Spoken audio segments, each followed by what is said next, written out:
Radioscopie du comportement de consommateurs électoraux dans le centre urbain de la RDC, thérapeutique du modèle TEJ dans les circonscriptions électorales de Lubumbashi, Kolwezi et Likasi, c'est le sujet de la thèse de doctorat soutenue publiquement par le chef de travaux Élie-José Tamboué de la faculté de sciences économiques et de gestion de l'Université pédagogique nationale. Un reportage de Georges Ndilumbi et Christian Chipamba.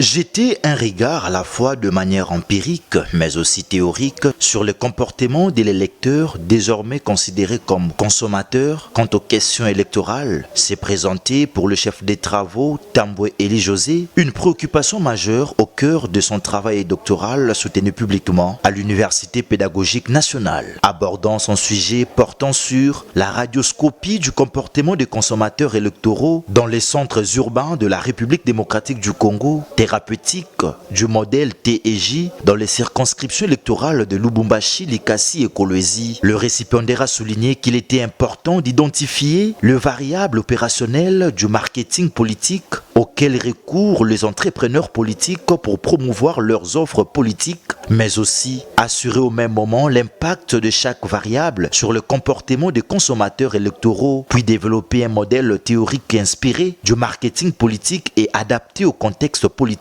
congolais qui puisse rendre compte du comportement de ces nouveaux consommateurs. Pour ce faire, des enquêtes ont été menées auprès de 6330 électeurs et des entretiens semi-directifs ont été faits auprès de 60 personnes, membres d'équipes de campagne des candidats députés dans la circonscription électorale de Kolwezi, Likasi et Lubumbashi. Cependant, les résultats ont démontré que le variable opérationnel du marketing politique, à savoir les affiches, les émissions télévisées ainsi que l'Internet à travers le WhatsApp, impacte significativement et positivement les comportements des consommateurs électoraux. D'où les formations politiques doivent investir dans ces trois médias, a conclu l'impétrant. Un brillant exposé qui lui a valu le titre de docteur en sciences de gestion avec mention la plus grande distinction. Ceci, après évaluation et la délibération du jury à huis clos, et à son honneur, la toge insigne de l'UPEN et les diplômes lui ont été conférés par le secrétaire général à la recherche de cet établissement, faisant office de la rectrice. Occasion pour l'heure du jour de préciser ce qui suit.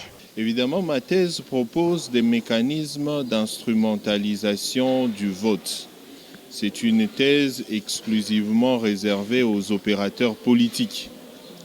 À travers cette thèse, ils trouvent des recettes pointues pour pouvoir arriver à gagner l'électorat et à gagner justement les votes des électeurs.